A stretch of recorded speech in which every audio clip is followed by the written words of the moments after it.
بسم اللہ الرحمن الرحیم۔ السلام علیکم اسٹوڈنٹس، آج ہم سعادت حسن منٹو کے مشہور افسانے نیا قانون کا خلاصہ پڑھیں گے۔ یہ ایک ایسا افسانہ ہے جو بظاہر قانون کی تبدیلی کی بات کرتا ہے، مگر دراصل ہمارے سماج، امیدوں اور تلخ حقیقتوں کا آئینہ ہے۔ آئیے جانتے ہیں کہ منٹو نے اس مختصر افسانے میں اتنی بڑی بات کیسے کہہ دی۔ اسٹوڈنٹس، آپ یہ سبق پہلے سے پڑھ چکے ہیں تو یقیناً اس سبق کے حوالے سے یعنی نیا قانون افسانے کے حوالے سے معلومات آپ کے ذہن میں پہلے سے موجود ہیں۔ ہمارا موضوع سبق کا خلاصہ ہے، لہٰذا آپ لوگ خلاصے پر توجہ دیں گے۔ منگو کوچوان اپنے اڈے میں بہت عقل مند سمجھا جاتا تھا۔ تعلیمی حیثیت صفر ہونے کے باوجود اسے دنیا بھر کی چیزوں کا علم تھا اور اڈے کے تمام کوچوان استاد منگو کی وسیع معلومات سے اچھی طرح واقف تھے۔ پچھلے دنوں استاد منگو نے اسپین میں جنگ چھڑنے کی افواہ سننے پر گاما چودھری کو مدبرانہ انداز میں بتایا تھا کہ تھوڑے ہی دنوں میں اسپین کے اندر جنگ چھڑ جائے گی۔ اسپین کی جنگ چھڑی تو اسٹیشن پر موجود تمام کوچوان منگو کی بڑائی کا اعتراف کر رہے تھے۔ استاد منگو کو انگریزوں سے بڑی نفرت تھی اور اس نفرت کا سبب انگریزوں کا ہندوستانیوں سے برا رویہ تھا۔ جب وہ کسی گورے کے سرخ و سفید چہرے کو دیکھتا تو اسے متلی آ جاتی، اور جب کبھی نشے سے دھت کسی گورے سے اس کا جھگڑا ہو جاتا تو سارا دن اس کی طبیعت خراب رہتی اور شام کو اڈے پر ہل مار کا سگریٹ پیتے ہوئے یا حقے کا کش لگاتے ہوئے گورے کو جی بھر کر گالیاں دیتا اور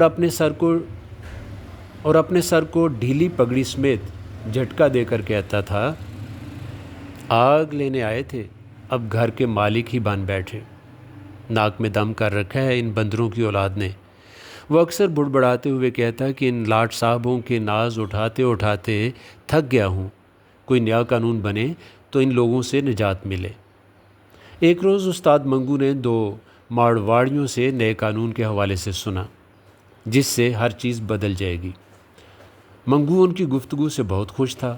مارواڑیوں کو ٹھکانے پر پہنچا کر اس نے انارکلی میں دینو حلوائی کی دکان سے لسی پی اور بلند آواز میں کہا، حد تیری ایسی کی تیسی۔ شام کو وہ اڈے پر اپنے ساتھیوں کو نئے قانون کے حوالے سے بہت بڑی خبر سنانے والا تھا۔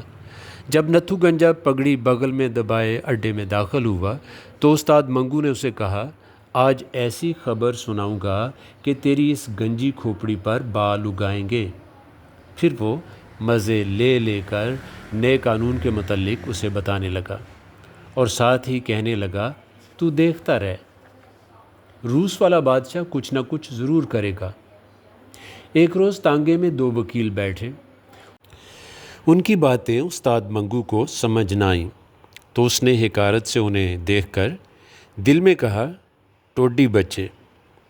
اس واقعہ کے تیسرے دن گورنمنٹ کالج کے 3 طلباء اس کے تانگے میں بیٹھے جو نئے قانون سے امیدیں لگائے باتیں کر رہے تھے۔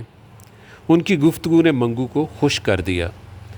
پہلی بار اپریل تک منگو نے جدید آئین کے خلاف اور حق میں بہت کچھ سنا۔ اس کے ذہن میں یہ بات بیٹھ گئی کہ 1 اپریل کو نئے قانون کے آتے ہی سب کچھ بدل جائے گا اور سارا معاملہ صاف ہو جائے گا۔ نئے قانون کی آمد پر جو تبدیلی ہوگی اس سے اس کی آنکھوں کو ٹھنڈک پہنچے گی۔ آخرکار مارچ کے 31 دن ختم ہو گئے۔ 1 اپریل کو استاد منگو اٹھا، استبل میں جا کر اپنے گھوڑے کو جوتا اور باہر نکل گیا۔ آج وہ بہت خوش تھا۔ اس نے صبح کے دھندلکے میں بازاروں کا چکر لگایا، مگر ہر چیز پرانی نظر آئی۔ اس کے باوجود وہ مایوس نہ تھا۔ جب اس کا تانگا گورنمنٹ کالج کے دروازے کے پاس پہنچا تو کالج کے گھڑیال نے 9 بجائے۔ وہ انارکلی بازار میں داخل ہوا، آدھی دکانیں کھلی تھیں۔ استاد منگو کے ذہن پر نیا قانون سوار تھا۔ انارکلی سے نکل کر وہ مال روڈ کی چمکیلی سڑک پر آ گیا۔ موٹروں کی دکان پر اسے چھاؤنی کی ایک سواری ملی۔ اس نے دل میں کہا، اچھا ہوا، شاید چھاؤنی سے نئے قانون کا کچھ پتہ چل جائے۔ وہ ساتھ ہی میونسپل کمیٹی سے ٹانگوں کے نئے نمبروں کے ملنے کے متعلق سوچ رہا تھا۔ اچانک اسے محسوس ہوا کہ کسی سواری نے اسے بلایا ہے۔ پلٹ کر دیکھا تو گورا نظر آیا جو اسے بلا رہا تھا۔ گورے کو دیکھ کر اس کے دل میں نفرت کی لہر اٹھی۔ استاد منگو نے پوچھا، صاحب بہادر کہاں جانا مانگتا ہے؟ گورے نے سگریٹ کا دھواں نگلتے ہوئے کہا، جانا مانگتا ہے یا پھر گڑبڑ کرے گا؟ منگو کے ذہن میں خیال آیا کہ یہ وہی گورا ہے جس نے اسے پیٹا تھا۔ گورے نے کہا، وہ ٹکسالی جانا چاہتا ہے۔ منگو نے اسے 5 روپے کرایہ بتایا۔ گورا 5 روپے کرایہ سن کر حیران ہوا۔